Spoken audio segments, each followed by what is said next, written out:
Let's go. They've got everything. Everything caravan and camping. They've got everything. Great to have you with us with our Everything Caravan and Camping podcast, sponsored by ECC Parks. My name's Scotty Hillier from Channel 7. Now, every week we are going to take you to an ECC Park destination around this great country of ours. We're going to get you there safe with our weight and towing masterclasses. We've got tech tips. We're going to chat with influencers as well as you, the listeners. We want to hear your questions, where you've been, what you're up to, something you want to know, something I haven't said, all of that. And every week we're going to chat to the greatest chef ever given an open fire at a set of tongs, none other than Harry Fisher from Fire to Fork. I'm pretty excited. Let's go. Come on. Now, ECC, it's a 24/7 marketplace for all things caravanning, camping and four-wheel driving. With more than 10,000 products available from hundreds of popular brands, you'll find everything you need for your next outdoor adventure. Don't forget, subscribe to the newsletter and save a further 10% off the best brands, products and prices. They're only a click away. Come on. Let's go. Everything caravan and camping. I hope you're enjoying this, our ECC podcast. It is one of the more popular segments. Not that everything isn't popular, but it's our weight and towing masterclass with Dave Lewis. How are you, Dave? G'day, Scotty. How are you today? Getting ready for your next fishing trip somewhere? Oh, I know. We've had, what did I do last year? Rocky and Townsville and Cairns and Moreton Island. It's not about me. It's not about me. So I could talk about myself all day. Hey, mate. Oh, I know. You do a great job. Love your shows. Thank you, mate. Hey, what we're going to talk today is about pre-checks before you go from, say, for example, you're doing a trip to Cairns from the Sunny Coast and you're going to make 5 stops. How often are you doing your little pre-checks? Is that the right word I'm using? You're probably going to help me. Yeah, pre-departure check. Pre-departure check. Talk me through that and what we should be doing and locking and how often. Yeah, so every time we book that caravan or the car, we've got to do a number of checks. Obviously, there's a lot going on at the back of the car with the hitch, the chains, the shackles, every weight distribution hitch if you've got one of those, also the breakaway system. There is a lot of things to remember right at that back of the car, and people really need to take their time in doing it because, for instance, I've only got a small caravan, but I've got 7 things I've got to check there, and I've got to make sure that they're all done because we don't want caravan popping off the back of the car or something like that going on. No. What I usually do is I'll hitch everything up, and the other thing I would say is, especially when you're leaving a caravan park, especially with me, people usually come over to me as I'm leaving and say, "Oh, could I get a card? I want to chat to you about. I might give you a call." If I lose my concentration on what I'm doing there, I need to go and reset and redo it again because I do want to make sure that I get it all 100% correct and I check it 3 times. And I guess, Dave, a good example of that is you've done 3 check spots. You're nearly at Cairns, and you're thinking, look, every check, nothing's been wrong. You know what? I'm going to have me bacon and egg burger and coffee this morning. She'll be right, mate. And keep on going. That's right. Everything like that. The idea is you got to check, make sure you check all your lights, indicators, everything else.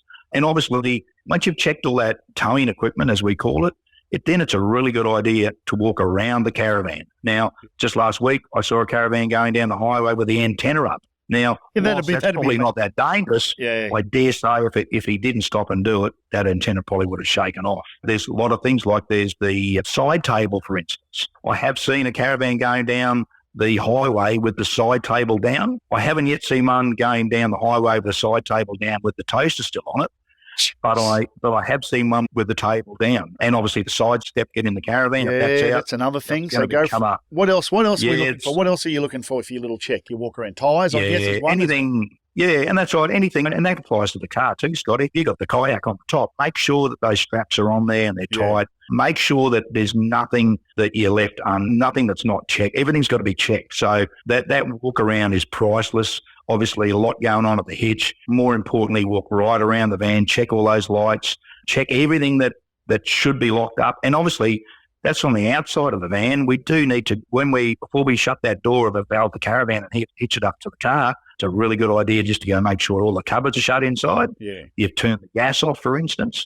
That all these things just make sure that when you get to your next destination, everything's going to be nice and kosher, and you're going to be safe. But it's not hard to forget something because there's so many things to remember. especially if you're hitching it up. Oh, and you must speak to a lot of people. Oh, you wouldn't believe it. We took off and had the aerial up, the hatch open, the door open. Yes. It happened a lot, doesn't it? Oh, that's right. As far as brakes, when you hitch the electronics up, the brakes and the lights and everything for the caravan, it's a really good, and this is an industry recommendation, it's really good to, when you get into the car and you get your lovely wife or down the back and say, look, can you check the lights for me? And we do this now. Turn everything on. Put the lights on. Put your foot on the brake. Yep. Put the indicators on all at the same time and then individually check them, because when that caravan is under full load, in other words, the lights are on, the indicators are going, the brake lights are on, if there's going to be a fault in that electrical system, that's probably when it's going to show up. Yeah. Then go through your normal thing, I'm going to check the right indicator, left indicator. But it is a really good idea to put that caravan under full load with all those lights on and everything, just to make sure that there's not a fault when it's under that full load. Perfect, mate. I'm sure there's a lot of people out there nodding their heads going, great advice. Mate, how can people catch up with you? Phone number 0477897700 or website is mobilecaravanweighing.com.au. Happy to have a chat to any of your loyal listeners. If they've got individual problems, we're more than happy to help them have a chat with them over the phone. Good on you, Dave. We'll chat again, my friend. Thanks, Scotty. Talk to you soon. Hope you're enjoying this, our ECC, Everything Caravan and Camping podcast. It's Tech Tip. Geez, I'm getting that out beautifully, aren't I? Tech You are, Tip. mate. Don't say it quick. I want you to go quick. Say Tech Tip top. This is Charlie's Tech Tip time. Here with Scott Hillier. Listen in while we give it a spin. Oh. Charlie's Tech Tip time. I keep stuffing that up. How you been, mate? I've been doing well, mate. Yeah. Been doing well. It's been a hot summer. Yeah, it's been crazy. Big man, I do like to sweat. You've been loving it too, mate. There hasn't been a rainy day. Nothing's It's been stopping good. you. Those storms, the storms coming through the southeast and that, and when they come through, the rain moves the muddies and we get a bit of crabbing done, so it's good. Okay, It's nice. Muddies. But Tech Tip. This one is what I have to call a very space-saving product. Ooh. Now, it is roll-up hose reels, Flat Out International. They've got the full range, all different lengths, sullage hoses, water hoses, everything, and it all rolls up into a nice compact plastic carry case that you can then store nice and easy. So you don't even need a caravan. You could be going, unless you've got water attached to the vehicle and your canopy, but otherwise more so for the RV world. Yep. And it just stores all up in a nice little... And like for me especially, it's, whenever we use, or all the time when we use especially our sullage hose, that's probably the one hose it's got that aura around it of I don't really want to touch this. Yeah. And this product makes that possible. Literally, I can grab the end of the case and it's got a little wind handle. Wow. I just unhook it. So there's so you may have 2 or 3 of these. Exactly. All the different hose for the fresh whatever and that hose. Freshwater hose, sullage hose. All of that. Yeah, everything. And nice compact case, so it just stacks up on each other in a nice little area. Look at you go. My Tech Tip wizard, Charlie boy. We'll have something new next week. That's it, mate. Something new every week. Good on you, buddy. Come on. Let's go. Everything Caravan and Camping. Okay, it's time to catch up with who I call a veteran of the RV world, the caravan world, Chris Michelle, fame with Sunseeker and Vision RVs. How are you, buddy? I'm good, thanks, Scotty. That's the way, mate. Now, we've caught you at an appropriate time because we're talking in this segment about people that live, eat and breathe caravans or the RVs. You're on the road, you're doing this, you're doing that. Couple of tips. And, mate, Christmas time, you've just been away with the fam. Tell us about the van you took, who you got with you and where you are. Mate, I'm with the wife and the 4 kids, and we've actually pulled up at Sawtell for a couple of nights on our way to Sydney. We've got a triple bunk Sunseeker here and the 16-year-old's in the swag outside, which is quite lovely, I have to say. Yeah, I bet.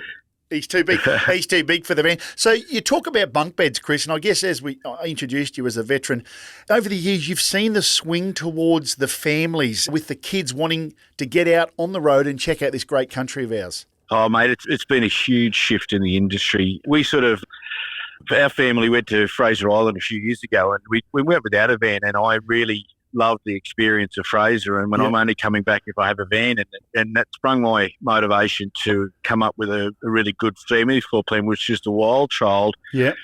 We didn't realise the market that was craving designed, thought-out family vans, and we went on a pursuit, especially because of my own desires for my own family adventures, to really explore the variations that are possible with family vans, and it was quite amazing, the evolution, and then it really took off. Yeah. So tell us about it. What were some of the things that you added and didn't do to make it the perfect family van? Look, you've got to understand what it is for. We're 6 people travelling on the road, so there needs to be enough storage space for all your clothes and your bits and your bobs. And you need to identify very clearly the length of stays that you're going to do. Are you a hopper? Are you a person that's going to be packing up every couple of days and going to a new location?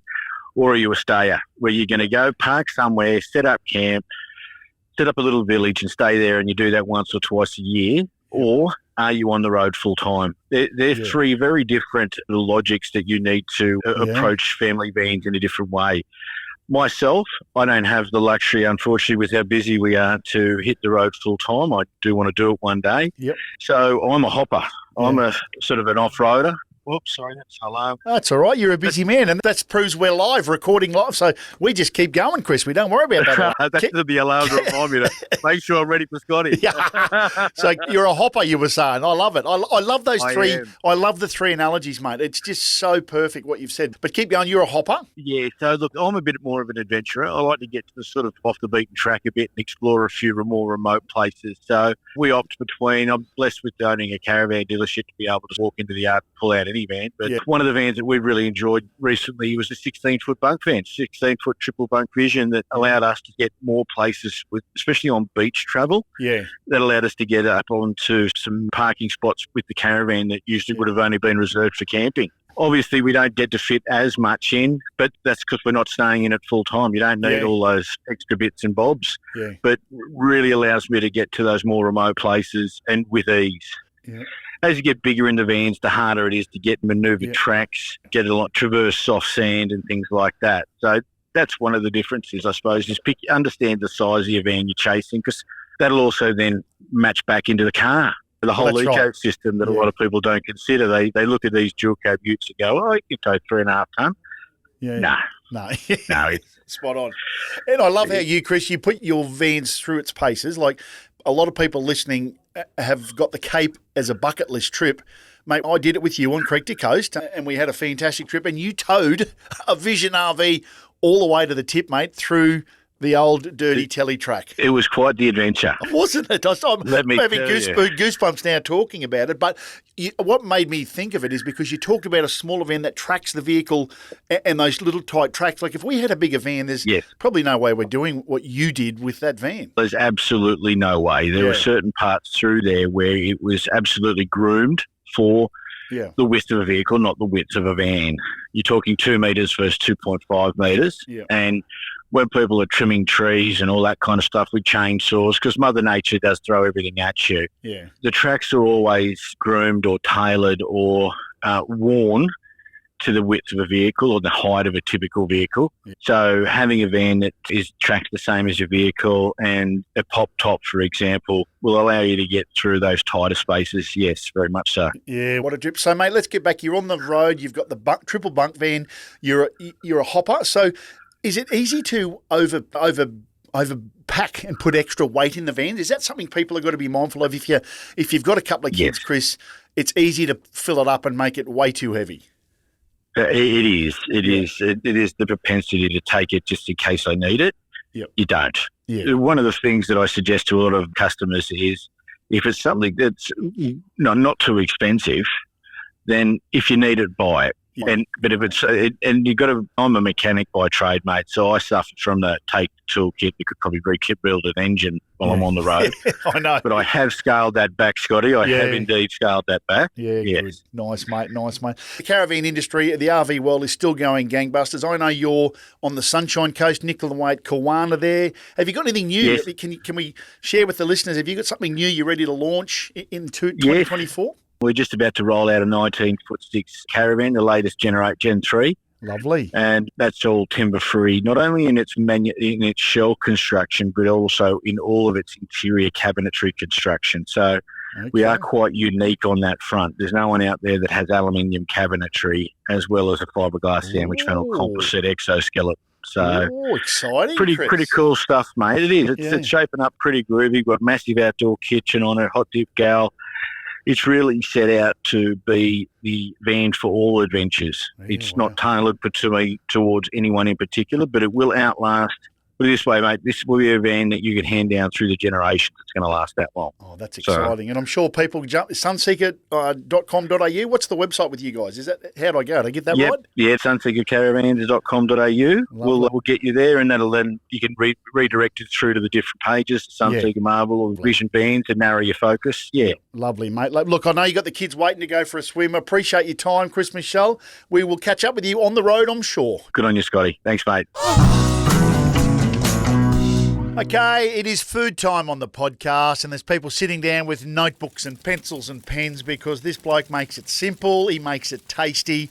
Tongs and a fire. Harry Fisher, fire to fork. How are you, buddy? I'm going very well, mate. Very well. That's the way. Now, you've been popular. Plenty of people emailing in, just loving your recipes. They're all trying it. What are we doing this week, mate? Mate, I thought I'd give you my recipe for pretty well any shellfish. Oh. So this can be used for a crayfish, a prawn, a yabby, marron, whatever you like, really. So this is my generic shellfish marinade and technique. So there's only a slight difference between the small and the big. Yep. So as in something like a crayfish versus a prawn. So basically all you do is you get yourself half a bulb of garlic. So we're talking eight or so cloves. Yep. And you want to dice them up as fine as you can.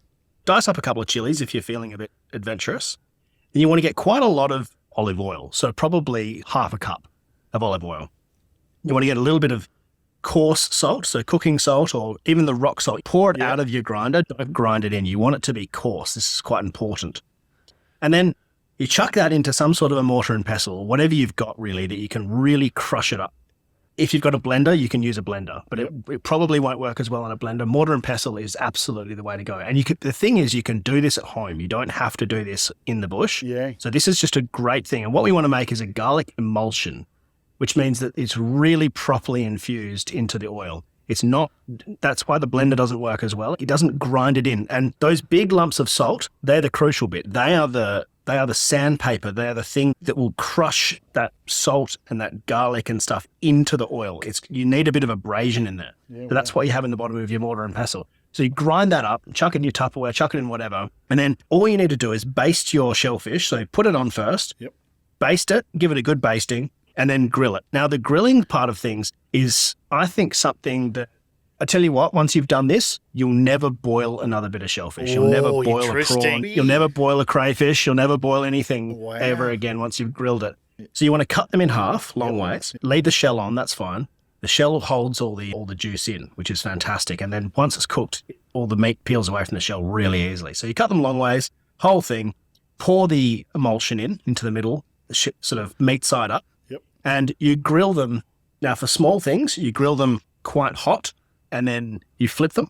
And you want to get both sides browned and a bit of charred. Make sure you leave those legs on there because the legs are the tastiest bit when they're charred. They turn out like they're all the crispy bits. And now, for the big guys, your crayfish and your marron, you want to put them shell side down, low heat. Same thing, the garlic emulsion in there. You just leave them until the meat eventually goes white and never flip them. And that will keep the moisture in there massively. Honestly, even just flipping it for 1 second, the meat is so much drier. And I know that everyone wants those sexy grill marks on top, but believe me, if you did a blind taste, the difference is phenomenal between flipping them and not flipping them. Just leave all the juice in there. There you go. I'm a flipper. Harry, I'm a flipper. There you go. Do not touch it, Scott. Don't touch it. It's really hard to do, and everyone flips it. And once you tried we did a taste test at the 4-Wheel Drive show one year, and the guys who caught the craze just were completely against me. That no, you got to flip it. You got to flip it. What about the grill marks? What about the grill marks? Then they tried mine, and they went, "Oh, I'm never flipping it on the crayfish. I'm never flipping again." There you go. Yeah, interesting. Yeah, but once again, nice and simple, mate. And you can make that marinade or that before you get out into the bush, as you said. Take it in a Tupperware container. That's it. Yeah. I make it in bulk. I make 4 cups of it, and it lasts me months. It's great, especially just out Because you can chuck it on your fish, you can chuck it in your pasta if you want. It's delicious. Yeah, mate, that will be getting a run. I'm gonna own up right now. That will be getting a run in 2024 on Creek to Coast, okay? Fantastic. Maybe I have to catch up and do it together. Well, don't laugh. That is my goal. I want to get over to where you are and get you on the show. 100%. That's the goal for 2024. Great. But, mate, look, I know people get into their Google, 5 to 4 Carry Fisher, everything will come up. Cookbooks, Everything Caravan and Camping website. You need to have one of these. If you haven't, you're mad. Harry, it's a pleasure, mate. We'll catch up next week. Great chat, Scotty. See you, mate. Let's go. Now, don't forget to head to the Everything Caravan and Camping podcast page at everythingcaravancamping.com.au. Sign up to the newsletter for your chance to win a $50 voucher to spend on the ECC marketplace. Now, don't forget to catch up on all of our ECC episodes. Go to where you get your podcasts, or it's pretty simple. Head over to the website, everythingcaravancamping.com.au. Let's go. Okay, it's that time of the podcast. Jason Filippini joins me. How are you, mate? Oh, Scotty, really good today. ECC. I'm on top. Okay, I will just leave that there. But it's time to profile an ECC park, which there are around Australia and also New Zealand. Yep. Quiz, how many? Across Australia and New Zealand, we've got over 65 parks. There he goes. Look at him. I knew you'd get that. That was just off the cuff. But, mate, we're going to go where you manage, I live, Sunshine Coast. Yep. Lovely part of the world, Dicky Beach. Dicky Beach. Can I ask how it was named that, or is it no? That's not even funny. I would like to say it was a nudist beach once upon a time, but I don't have that answer. No, you don't have. I just thought I'd throw that in there. But I know you've got the other parks on the coast, but it's pretty popular there. Yeah, Dicky Beach. It's a council park. Yeah. It's run by 2 brilliant people, Peter and Marie. Yep. They do a sensational job. It's right on the water. It has water views. Is it the one with the little river right near it? Yeah, it's got the creek. Yes. Yeah, and actually there's a creek that runs right through the middle as well. Yeah, okay. And it's actually a really good park, an older park. Yeah. But it's got a games room. It's got tennis court. Yeah. It's got basketball court. It's got so much going for it. It's got cabins. Yep. It's got powered sites, unpowered sites, tent sites, caravan sites. Oh, wow. It is a really good place to go. There's shops right across the road. Yeah. And it still falls into line with the ECC Family Parks mantra of just being one of those great locations. Yeah. You know, and popular? Popular. It is one of God's country. Yeah. The sunny coast. Everyone loves it. And it is always busy. And the guys up there just do a fantastic job. So if you're really looking for somewhere different to go, they've got the pool, the tennis court. Pet friendly? No, not okay. pet friendly, that one. Yeah. Oh, it's good to let people know. No, it's not pet friendly. Yeah. Right on the water. And it's one of those ones that you can, if you are just happy with the local store, the fish and chip, the surf club up the back. Wow, so this is all within walking distance? All within walking distance. Oh, so you can park the car up, you can go to the beach, you can go to the fish and chips, you can go to the surf club, and they do have a bit of a deal with the surf club. Yeah. If you're going up there and tell them that you're from the park, they do look after you. So nice. I highly recommend Dicky Beach. It is one of those places. Yeah, and I know it's pretty close to the beach there, so for those that want to bring a rod, be whiting. You've got river, you've got beach fishing. Yeah, a bit of whiting, bit of dart, bit of flathead. Yep. They get a few mud crabs in a couple of the local rivers and creeks. So bring your fishing gear if you're keen to do that. Yeah, it's just there is so much to do, and you're up the southern end of the sunny coast, so you can go and start exploring places like Caloundra up there with all their nice shops and their boutique spaces. So it's a really nice place to be. And I guess being so popular, advising anyone that's listening and thinking of going for any of the holidays or any time for that matter, get online or give them a call. Yeah, absolutely. Get online and go to ECCParks.com.au, Everything Caravan Camping Parks, and follow the links. You'll get through to Dicky Beach. Go to Dicky Beach site straight up, say g'day to the guys, give them a call, and I can guarantee you they will make your stay. And from Brizzy, probably 45 minutes. North side of Brizzy. North side of Brizzy, it's an hour. Yeah, let's Centre of Brisbane to there is an hour. Yeah, lovely. Dicky Beach. Dicky Beach, great place on earth. Yeah, good on you, mate. We'll catch up next week. Thanks, Scotty. And in terms of parks, there's 65 throughout Australia and New Zealand. Now, if you head to everythingcaravancamping.com.au, you can purchase an ECC Parks Family Parks Travel Reward membership. Now, it's only $30. Now, this membership, the things it gives you is crazy. 10% off your stay at all of the ECC Parks and Family Parks destinations throughout Aussie here and over in New Zealand. You get discounts and deals while you travel with their rewards. You get the third night free. You get voucher. You get an entry card to their frequent camper competition. So for $30, you can't go wrong. So be sure to jump onto the website and check it out. Well, there we go for another week. Absolute blast here. We're Everything Caravan and Camping podcast. Don't forget, if you've got any questions, you want to raise an issue, you want a question for any of the people we talk to, we can do that easily. If you send us an email, podcast@everythingcaravancamping.com.au. Be safe out on the roads if you are travelling anywhere. See you next time. Come on. Let's go. They've got everything. Everything Caravan and Camping. They've got everything.